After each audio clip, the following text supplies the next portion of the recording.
Hi YouTube, welcome back to my channel. Thank you once again for joining me here on my channel. Today we are going to continue our study in Proverbs 31, and I think we're moving on to verse 24. Why waste time? Let's just go straight into it. And let me read the verse for today. She makes fine linen garments and leads others to buy them. She delivers to the merchants girdles or sashes that free one up for service. As usual, I like to break this up usually into two parts. So the first part, she makes fine linen garments and leads others to buy them. So we've established throughout this study that this woman is highly skilled and she hones her skill. She finds out what she's good at and she practices it. She hones it. She uses it for herself, for her household. She sews her own decor. She sews and she plans for the future. She seeks out expensive fabrics. So this is a woman who is very skilled. But the thing in this particular scripture that I love is she leads others to buy them.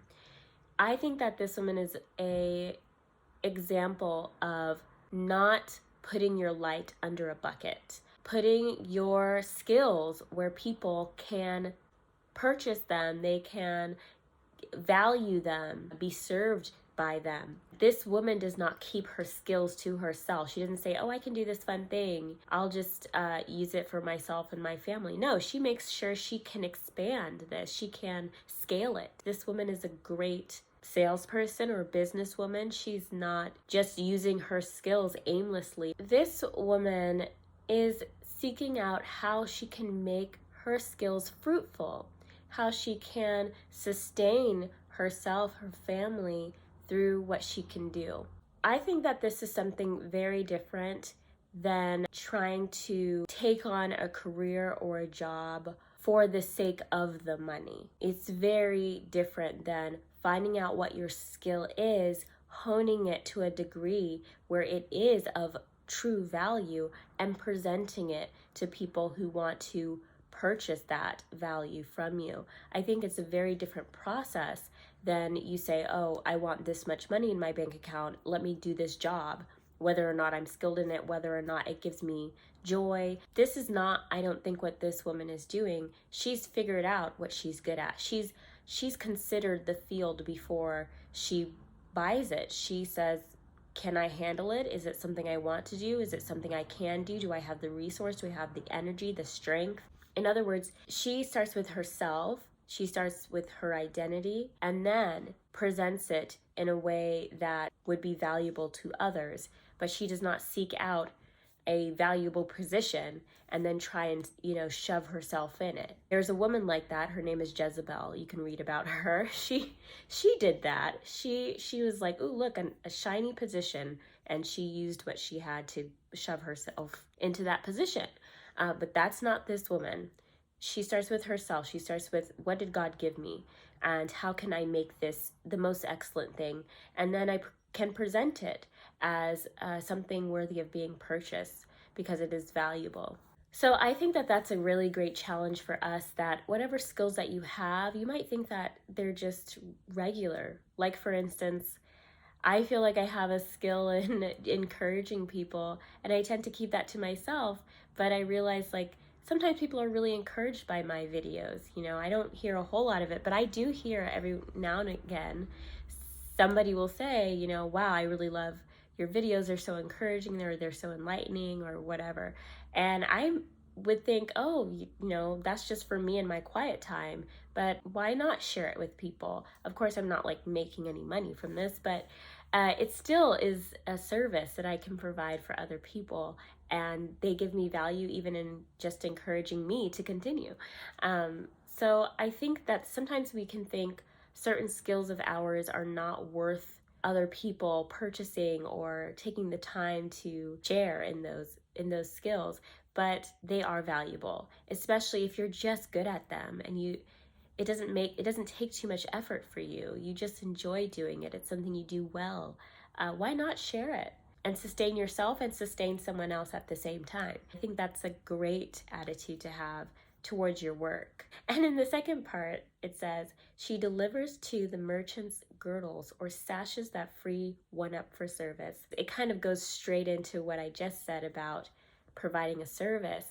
She's an inventor as well. She's preempting, she's trying to figure out, how can I be of better help? How can I provide somebody with something that makes their life easier? She uses her sewing skills to create something that makes another person who's maybe providing a service for her as well, to make their life easier. Okay, you need somewhere to put your tools. Let me sew something where you can put your tools. That's a whole different way to look at your skills and your work. Not just, oh, I do this thing really well and let me just make things that I like. What do people need? You know, what would be helpful? What would enhance someone's life? What would make their life more enjoyable, easier, freer? What would make their work more enjoyable? How can I provide something that would enhance their life even beyond the purchase value of what I'm giving them? That is a wonderful way to look at your skill and your job, your business, whatever it is. I love that this scripture really explores how a woman can approach work. And it's not quite the same way that men approach work. And maybe I'll do a video exploring that. But I think that there's something very organic and intuitive and innate about the way this woman approaches work. She doesn't look outside herself and try and plug herself in. She looks inside herself. What did God give me? What are my skills? How can I hone them? How can I be excellent at them? How can I find and source the best materials to enhance it? How can I practice? Who can I share with? How can I help my family? How can I help my community? How can I preempt what people need and invent something that might make that expedient, make that more efficient, easier? It's like a plant, you know? It's like you put a seed in the ground, and at first it's just a little bud, and it grows, and it's a flower, and it produces fruit, and it's, you know, germinating. This is how I see this woman approaching her work in this very, it might seem slow at first, right? Because you have small beginnings and where nothing seems like it's really happening. Your business really isn't super organized, or it's not really off the ground, but you're working at it and you're honing your skill and you're becoming more excellent, and you're sharing with your friends and your family, but then your friends and your family share, and it grows, and you gain new skills as you go, and you source better materials as you go. And before you know it, you're running a business that you know every detail about, a business that reflects every fiber of who you are, because it started from who you are. It did not start because, oh, I want this much money in my bank account, but because I have this value, I have this skill, let me share it.